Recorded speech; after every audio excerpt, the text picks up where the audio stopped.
Spencer, we talked around the time that the news was released about USC and UCLA. And of course, panic ensued across the Pac 12.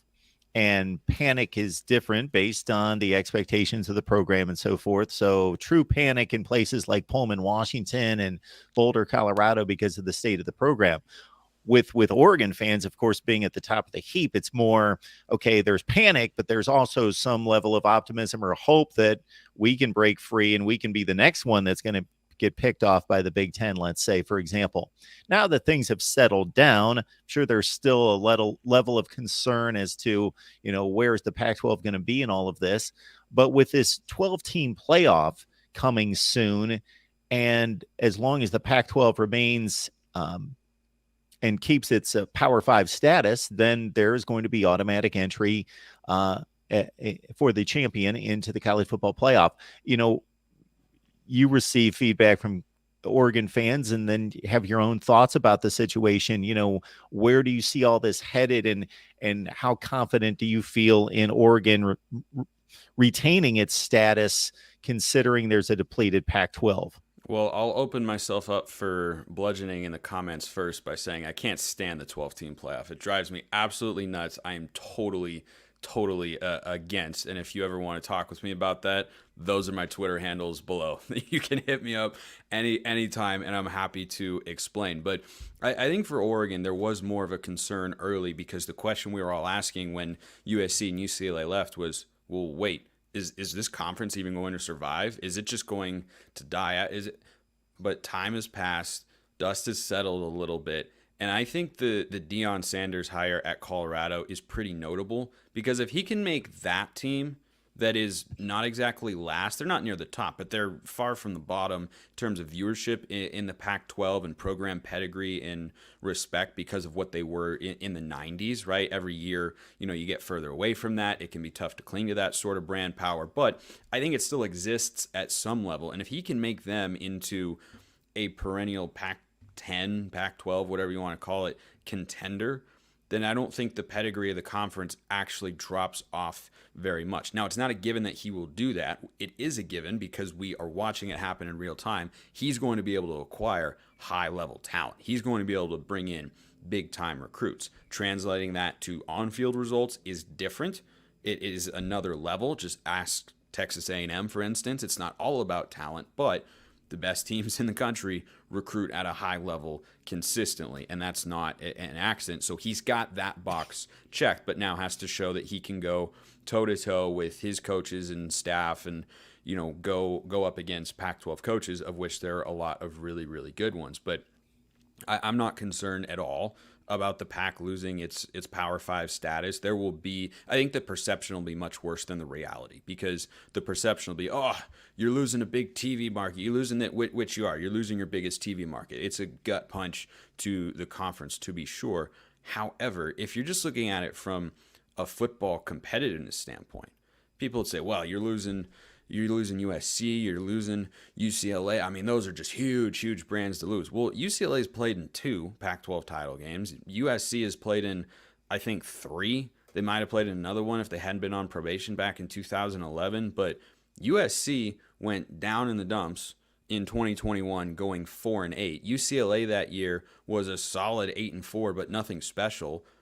And there was no consideration of a one-loss Pac-12 champion not getting into the college football playoff, even under the 4-team model. So if you keep the automatic bid, which will exist, which I just lament, in the 12-team playoff format, I don't know how you can look at what the ACC was this year and the depth of teams that they had compared to what the Pac would have been even without USC and UCLA. They would have had 4 ranked teams by the end of the year.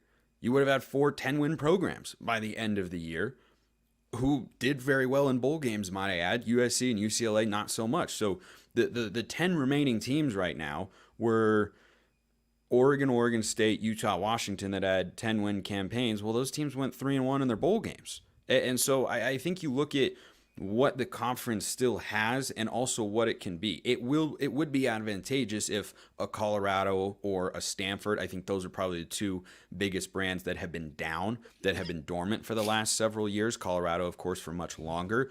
If one of them can elevate into a perennial conference contender, then you're looking, based on where the teams and coaches are at right now, at a conference whose perennial contenders are Oregon, your most viewed team in the conference, Utah, two-time defending champs, Washington, we all know what they're capable of. They've been to a college football playoff before, and then Colorado or Stanford.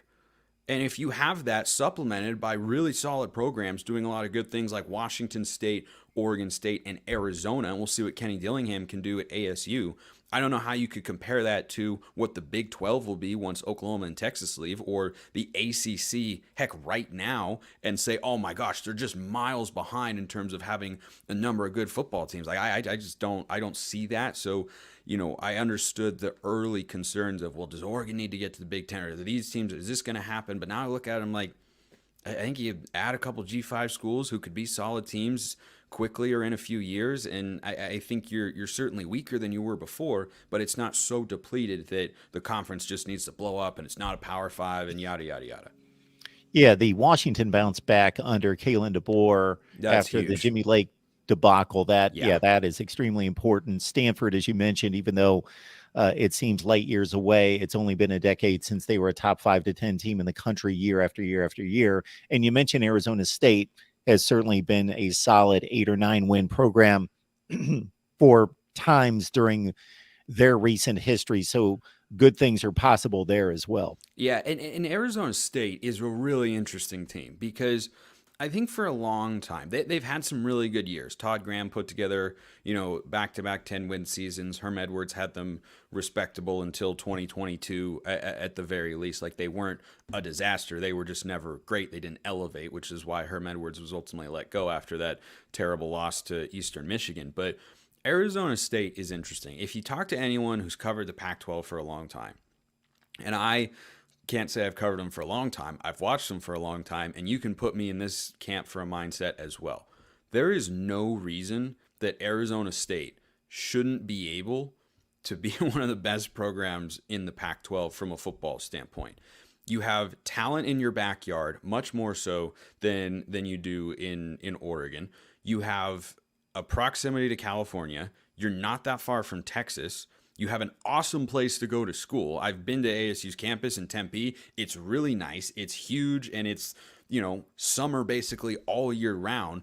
It's not like they have some small, tiny stadium that they struggle to fill up. If they're good, those students, those fans will show up. I think there's just been an institutional commitment that's been lacking, and an inability to make the proper coaching hires that have stopped them from being that. Because when you're talking about, what it takes to be a successful, consistent, winning college football program, Arizona State checks a lot of the boxes, and they haven't been able to elevate into that upper tier. I think their last Rose Bowl appearance was 1997, and ASU fans are optimistic that their hometown kid of sorts, Kenny Dillingham, will be able to bring them there. We'll see. He's got a long way to go, but I look at that as a program that has been in the top 25 many a times in my lifetime as a college football fan.